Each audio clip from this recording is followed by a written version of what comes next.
Movie start होती है और हम मूवी के मेन कैरेक्टर ओटवे को देखते हैं, जो अलास्का के शहर टेंड्रा में ख़तरनाक जानवरों जैसे वोल्फ वगैरह को मारने का काम करता है।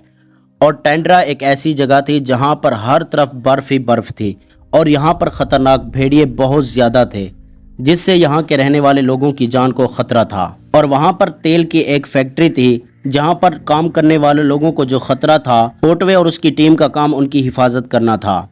तो इस काम की वजह से ओटवे को भेड़ियों के बारे में अच्छी जानकारी थी। एक शाम ये लोग काम ख़त्म करके वापस घर जाने के लिए प्लेन लोड करते हैं और जल्द ही उस जगह पर एक ख़तरनाक तूफान आने वाला था। प्लेन में एक लड़का जिसका नाम फ्लैंडरी होता है, वो ओटवे के साथ बैठकर उससे बातें करने लगता है, लेकिन ओटवे उससे बात नहीं करता तो वो लड़का वापस पीछे वाली सीट पर जाकर बैठ जाता है। कुछ देर के बाद तूफान आने के कारण प्लेन में लोगों को झटकों का एहसास होता है। फिर अचानक से प्लेन जोर जोर से हिलने लगता है और फिर देखते ही देखते प्लेन क्रैश हो जाता है। ओटवे की आंख खुलती है तो वो नीचे बर्फ पर पड़ा होता है और प्लेन क्रैश होने के कारण बहुत सारे लोग मर गए होते हैं। सिर्फ 7 लोग जिंदा बचे होते हैं, ओटवे, फ्लैंडरी, डिएस, टेलगेट, हिर्नांडेज, बर्क और हेनरिक। फिर शाम हो जाती है और ये लोग आग जलाने के लिए लकड़ियां जमा करते हैं। ओटवे देखता है कि एक भेड़िया एक डेड बॉडी को खा रहा है तो वो उसे भगाने जाता है, लेकिन वो भेड़िया उसकी टांग पर काट देता है, जिससे ओटवे जख्मी हो जाता है। असल में जहां पर इन लोगों का प्लेन गिरा था, ये इलाका भेड़ियों के झुंड का होता है, इसलिए वो लोग ये डिसाइड करते हैं कि रात को बारी बारी जाग कर पहरा देना होगा।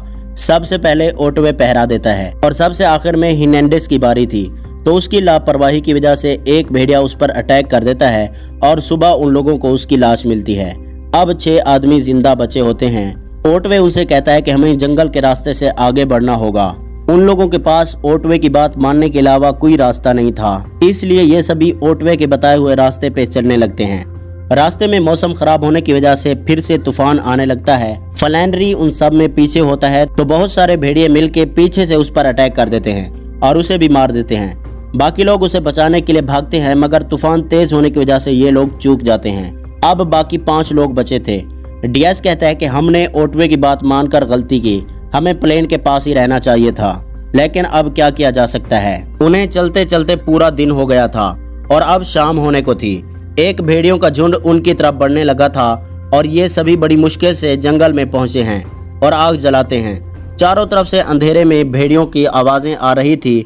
ओटवे अपनी जानकारी के मुताबिक उन्हें बताता है कि भेड़ियों में सबसे खतरनाक और ताकतवर भेड़िया अल्फा होता है और हमारे पीछे भी उसी का झुंड पड़ा हुआ है। खतरा टलने के बाद वो सब वहीं पर आराम करते हैं। रात के वक्त एक भेड़िया डिएस पर हमला करके उसे जख्मी कर देता है। सभी लोग मिलकर उस भेड़िए को मार देते हैं और उसका सर गर्दन से अलग कर देते हैं। ऊपर से बाकी भेड़िए अपने साथी का ये हशर देखकर और भी ज्यादा गुस्से में आ जाते हैं। ओटवे उन सभी को वहां से निकलने के लिए कहता है और वो आगे चल पड़ते हैं। रास्ते में बर्क की तबीयत भी बहुत ख़राब हो जाती है और वो भी इस कारण से मर जाता है। सबको उसका बहुत दुख था, पर अभी भी उन सब की जान खतरे में थी। जिस रास्ते पर ये थे वहाँ पर आगे एक खाई थी। हेनरिक सबसे पहले कूदता है और एक रस्सी पेड़ों से बांध देता है ताकि सभी उस रस्सी की मदद से खाई को पार कर सकें। रस्सी कमज़ोर थी, इसलिए ये एक एक करके खाई को पार करते हैं। टेलगेट को ऊंचाई से डर लगता था, इसलिए वो सबसे आखिर में आने की सोचता है। जब सभी दूसरी तरफ पहुंच जाते हैं तब टेलगेट खाई को पार करता है, पर ऊंचाई ज़्यादा होने की वजह से टेलगेट नर्वस हो जाता है और उसका पांव रस्सी में फंस जाता है, जिसे निकालने के लिए टेलगेट जब जोर लगाता है तो रस्सी कमज़ोर होने की वजह से टूट जाती है और टेलगेट नीचे गिर जाता है और मर जाता है। भेड़िए उसकी भी बॉडी को उठाकर ले जाते हैं। अब 3 आदमी बचे थे। डिएस के भी घुटने में चोट लगी थी, पर ओटवे उन दोनों को संभालते हुए आगे ले जाता है, पर थोड़ी दूर आने पर डिएस आगे जाने के लिए मना कर देता है, क्योंकि एक तो वो आगे चल नहीं सकता था, इसके अलावा उसका कहना था कि उसकी पूरी जिंदगी में उसके पास करने के लिए कुछ नहीं, उसने गलत कामों में अपनी जिंदगी बिताई है, इसलिए अब वो यहीं रहकर अपनी जिंदगी के आखिरी पल जीना चाहता है। ओटवे और हेनरिक उसे समझाने की बहुत कोशिश करते हैं, पर वो नहीं मानता, जिसके बाद ये दोनों उसे आखिरी अलविदा कहकर आगे बढ़ जाते हैं। अब सिर्फ 2 लोग बचे थे, ओटवे और हेनरिक। ऊपर से भेड़िए अब भी उनका पीछा कर रहे होते हैं।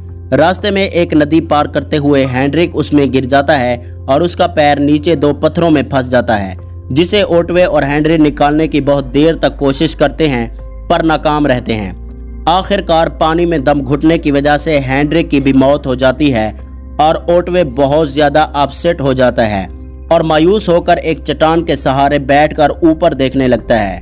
कुछ देर बाद वो खुद को संभाल कर आगे बढ़ने लगता है क्योंकि वो जानता था कि ये जंग उसकी है और उसे ही लड़नी होगी। कुछ दूर जाने के बाद वो अपना वॉलेट निकालता है और जमीन पर रख देता है। अब उसे भी लगने लगा था कि वो यहाँ से जिंदा नहीं जा सकता, इसलिए अगर कोई कभी यहाँ आएगा तो उसे ये वॉलेट वगैरह मिल जाएंगे। तभी वहाँ पर कुछ वोल्फ आते हैं और अल्फा वोल्फ भी सामने आ जाता है जो कि उन सभी भेड़ियों का लीडर था। ओटवे अल्फा से लड़ने का फैसला कर चुका था। वो अल्फा की आंखों से आंखें मिलाकर खुद को तैयार करता है। फिर यहीं पर सीन कट हो जाता है और अगले सीन में हम अल्फा को देखते हैं जो जमीन पर पड़ा है और मरा हुआ है। डायरेक्टर ने अल्फा और ओटवे की लड़ाई नहीं दिखाई हुई और इस मूवी की अजीब सी एंडिंग यहीं पर हो जाती है। तो अब आपने गैस करके बताना है कि ओटवे का क्या हुआ होगा और दूसरा डीएसबी भेड़ियों से बच गया होगा या नहीं। इसके अलावा बाकी सर्वाइवल मूवीज की एक्सप्लेनेशन सुनने के लिए मेरे चैनल को सब्सक्राइब करें। शुक्रिया।